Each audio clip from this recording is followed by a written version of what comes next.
And We're I back. believe we are live. All right. So, welcome everyone to the Six Money Masters Twitter space. I'm Dave. And I'm Noah. And Noah, how you doing today? Oh, it's a great day. Best day of the week. Always the best day of the week whenever we're doing our Twitter space. So, today we got an interesting topic for you regarding student debt. So, stay tuned and make sure to check out some of our previous Twitter spaces where we speak about government debt, inflation, interest rates, and other things of this sort. And but first, let's introduce ourselves. So, I'm Dave. I'm a project manager here at Money Masters. I'm Canadian, but decided to come out to Switzerland to get a master's in finance, and now I find myself here at Money Masters. And who am I here with today? Well, this is Noah over here. And I do the content development here. A lot of work on the amazing academy that we have on our app. Now, Dave, as you know the academy very well, but to summarize, the academy on the Money Masters app provides bite-sized lessons that anyone can digest. We really believe that anyone from someone who knows nothing about finance to a CFA can get something from the academy. Lessons covering personal finance, trading, investing. Anyone can get something from it. So be sure to check it out. And as you mentioned, investing, which is a huge topic within our academy, but also an even bigger part of the Money Masters arena. So if you guys check out and download the Money Masters app, you can see we do have an arena portion to it where we simulate trading, where you can practice your investing strategies for either a day, week, or month in a competition-based setting with 100,000 fantasy dollars, and you have the opportunity, if you finish within the top 10 of our tournament, to win real vouchers from some of your favorite brands. Now, with that, let's get into this week's topic, student right. debt. Obviously a really hot topic in the United States, right, Noah? Oh, very much so. And this also follows our theme for the month. So if you guys aren't following us on Instagram, TikTok, or Twitter, make sure to follow us on all of these platforms, as we are going to be focusing mainly on what happens when you graduate college and all the things you should expect. So for today, we're going to get into student debt. So at face value, this is just a student loan. And what is a student loan? Well, at face value, it's no different than any other type of loan. You're borrowing money from an institution in order to obtain a want, in this case, post-secondary education.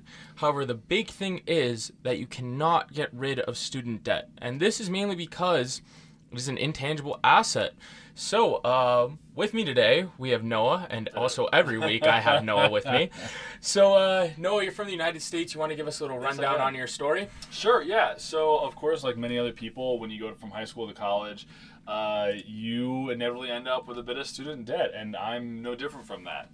But it's really interesting to see how that process goes. When you're finished high school, you're presented mostly with the FAFSA. Basically, it's a government form that says, like, hey, fill this out, and then they check against what your parents' income is to see how much money you can borrow. And then you're kind of off to the races. You don't see a lot of what goes on behind the scenes. It's just sort of, when you're 18, they hand you a piece of paper and say, sign here, and you go to college. And what I thought was one loan, turned out it wasn't, actually. The way that they work is that they actually give you individual loans per semester. So a federal loan is not just one loan. It actually, by the time you graduate, if you graduate in 4 years, normally will end up being 8 loans. Each with the same interest rate, but they can be repaid not evenly. So it's something that you definitely should look at. If you pay off one loan maybe a little faster or slower, it doesn't really affect the rest of them. So just be wary of that. It can kind of be a little confusing. And then I also had one other private loan from Sallie Mae. Now, yes, you have your federal loans and you have your private loans. So everyone should be understanding that one of them is backed by the U.S. government. They usually will come a little bit lower interest rate. And then the other ones are private. Obviously, they come a little higher. Now, you have some private companies. They specialize in offering student loans. Those are most notably of all of them is like Sallie Mae, probably the biggest and most well-known. Of course. But of course, you can go to like a credit card supplier, a credit card company, and they'll be happy to offer you your student loans. And sometimes they'll just let you buy an education with your credit card. I know someone that got their law degree and put it on their Discover. And that was probably the most expensive law degree I've ever heard. Must be. So Yeah. let me just clarify this for our listeners. So by the time that you actually graduated from university, you would have had 9 student loans. And how long would you have before the interest started to accumulate on each individual Yeah, loan? so you get a grace period after you graduate of 6 months. So just be aware of that. It's best that once that 6 months comes in, that's when your payments start with interest. So anytime up till then you make payments on your student loans, you actually are going straight to principal. Okay. That's the best time that you can really get a handle. So if you are graduating and you got a job lined up, I know it's exciting. You probably want to go out and spend those paychecks, but if you can, in that moment of delay, that's when you want to shove as much money as you possibly can. I mean, I know you probably want to get the apartment and you probably got some things to take care of, but that's when your dollar's going to go probably farther than any time after that. And that's also something that we do mention within the Money Masters Academy is when you want to pay off loans, what you want to do is you want to pay off the highest interest loan first. And if you have a grace period where there is 0 interest, this would ideally be the best time where you could pay some off. Now, if you want to learn more about this sort of stuff, you can go into Personal Finance 202 of the Money Masters Academy, and you can find all things about debt management. So you can find all things about loans, secured, unsecured, how to pay off debt more effectively, which is kind of just a synopsis of what I just told you. Obviously, pay off the higher interest first. And yeah, but one thing that we do find very interesting as a non-American's perspective is the cost of universities within the United States. Obviously, I've done a little bit of background research on this. So in-state tuition, what they say is at the end of the 4-year period, you will probably leave with around $26,000 within debt. Seems around correct? Yeah, and that's if you're not given like grants or anything like that. It's straight. Yeah, that's not too bad, but yeah, about 20, little mid-20s. Mid-20s. And then actually out-of-state tuition was something that really caught me by surprise, personally, not being from the U.S., was that they say that you will, on average, leave with around $60,000 to $70,000 within debt. And this basically goes back to Noah's principle a little bit about how once you get that first job, you should probably try to pay off the debt as quickly as possible, especially with that much money basically being on your book. Yeah, and so we actually came prepared a little bit. So if you maybe have some student loans, like myself, or maybe you're going to college and you're going to sign up for them, there are some really smart ways to think about it that can save you quite a bit of cash. That are some really good, solid repayment options, and these are things that you might be able to learn in the Money Masters app. So first, like we said before, any additional payments that you make besides your minimum are going to be towards your principal. So be sure to do that. That's going to save you quite a bit of cash. Also, with student loans, this is what I did when I was in college. You have the option to do small amounts automatically withdrawn while you're in school, and those also go straight to principal. There's no interest on those payments. So I remember my last 2 years, this option became available to me, and I was able to make $25 a month on straight principal payments. And doing the math later, that actually saved me a lot of good change by simply making a little bit of extra payments while I was in school. And just one question, just for some people that are wondering, who are listening right now that don't understand, what does the term principal mean? Yes. So, for example, if you borrow $10,000 and that comes at, let's say, 5% interest, let's say simple interest before we don't want to get anything complicated here. So instead of you spending, basically the $1,000 that, was it 10,000? 10,000. 10,000 that you borrow, that directly is just to that. You're not spending anything on the additional interest that will come after. Okay. Just the main money that you borrow. So that really is what really hits it. Interest, when you are a borrower, really can hurt you, especially if it's compounded over. Okay. So anytime that they allow you, or a creditor allows you to repay direct on principal, is really going to save you, because that's less money that's going to be charged interest going forward. That's awesome. And does a lot of the student loans that you see with the United States, do they kind of go based off of fixed interest rates, a variable with what the Fed is setting? What is your kind of experience with it? That's a great question. So within the federal, if you go for a federal loan, they're more likely or not going to be fixed rate, and they'll set that at the beginning when you sign up for the loan. Now, when you go for the private, they will give you the option, but be careful. Because what we see right now, interest rates are going up. Of course. Now, when we were looking at this, some of the lowest advertised interest rates between fixed and variable rates Fixed would go as low just over 4% at the Okay. moment. But variable rates would go into the high, like 1.75%, much, much lower. But again, that also means they can go as high as about 9%. So you got to be careful. You can't guarantee what your interest rates are always going to be. So it's usually better to find a fixed income. That way you can have a reliable payment after. You don't have to be worried about, rates are going up. My payments now go up too.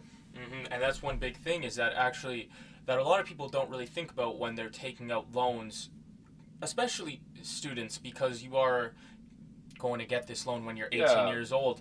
And one of the biggest things is that when you go to some of these private kind of credit card companies or Sally Mae's of the world, and you take out this loan, you need to really think about the macroeconomic surrounding of the United States, because that is what your debt payment will be tied to for the foreseeable future. When we were actually doing some research on this earlier, we found that most people actually don't pay off their student debts for around 20 years post-graduation. Now, this study was conducted on people that went to out-of-state colleges, so a lot of them would have a more difficult time, because let's just say your debt ends up being $80,000 by the time you graduate. You do need to factor in all of your living expenses. If you do the 50-30-20 principle, those savings a lot of the times need to go towards loans, so maybe even go 50-40-10 or something like that.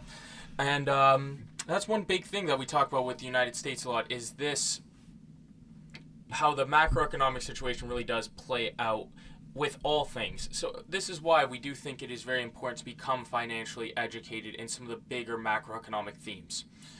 And with that, we kind of We still have some more points, don't we? Yeah, we still have a couple more points. So really quick, we wanted to go through a couple things.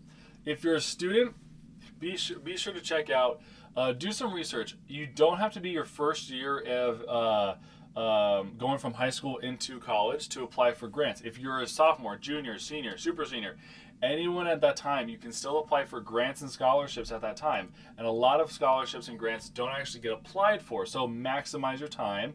It's worth it. Second, we said early repayments in school. Be sure, if you have a little bit extra cash that you can spare, I know it's kind of tough in college, but that stuff goes straight to principal. It's going to save you later on. Also, one thing that kind of goes unnoticed at times, if you're like myself or like with federal loans, you have multiple loans that actually kind of come through it because it's per semester. So be sure to check out loan refinancing. Often they can condense that into a single loan. And if you went through a private channel, you actually might be able to see if you get a lower rate. So be sure that's always something to check out. Also, people that are in civil service or any military can actually also go for loan forgiveness. It's a bit of a long process, but something to check out if you've hit the right things. Also, something you definitely can't miss is if you got student loans in the U.S., these are tax deductible. So you can maximize your deductions by placing that in. So you should get a form before tax season from your borrower, from your creditor, basically listing what you paid, and then that will be tax deductible. So be sure to repay that. And also check with your employer. Some major corporations do offer repayment plans to help you out, so you don't have to directly be paying every single penny off yourself. So there are options out there for you. And one final question just for you, Noah. Yeah. What do you think about all the debt that's kind of accumulated? Was it worth it? What's kind of your thought process on that? That's a really tough question. You knew it was going to come at some point during this interview. It's really hard to say. Is there an quote an ROI, return on investment for my time here? The question of what we use college for today is a really big one. For me, I went to a private university or a private college, a small one too. We only were 1,200 students. It was very tiny, but I loved every minute of it, and I wouldn't change anything. Having student loans is a bit of a challenge, but it's manageable, and with the right tools and the right mindset, you can work your way through it. So it just takes a little bit of patience and a bit of forward thought, but anyone can survive the process and get through it. But I understand why people can be very overwhelmed and find them to be very challenging and detrimental. Especially in this economy where we're going through absolutely the highest inflation rate we've seen in close to, I believe, 40 years. 40 years, yeah. And interest rates going up. So for some of those people that took variable rates, could be a very difficult time at the moment because they're trying to refinance. It may be time to refinance, which we did give you a couple tips on. So if you guys are a little bit more interested in this topic, like we said before, go to the Money Masters Academy, where you can find a lot of content on this topic. And with that, I believe we are out of time for the day, as it's already. Wow, that flew by. Yeah, it did. But don't make sure to follow us on Twitter. Set the notifications up so that you can always tune in to whenever we have our next Twitter Spaces. As next week we have an interesting topic. So We do. So while we're talking about recent graduates, next we're going to talk about budgeting. Of course. Talking about how you make a budget. Everyone thinks, it's a really simple topic, but we're going to go through the steps. We're going to talk about the basic ideas of how to make a good budget so that every single person listening can be a money master.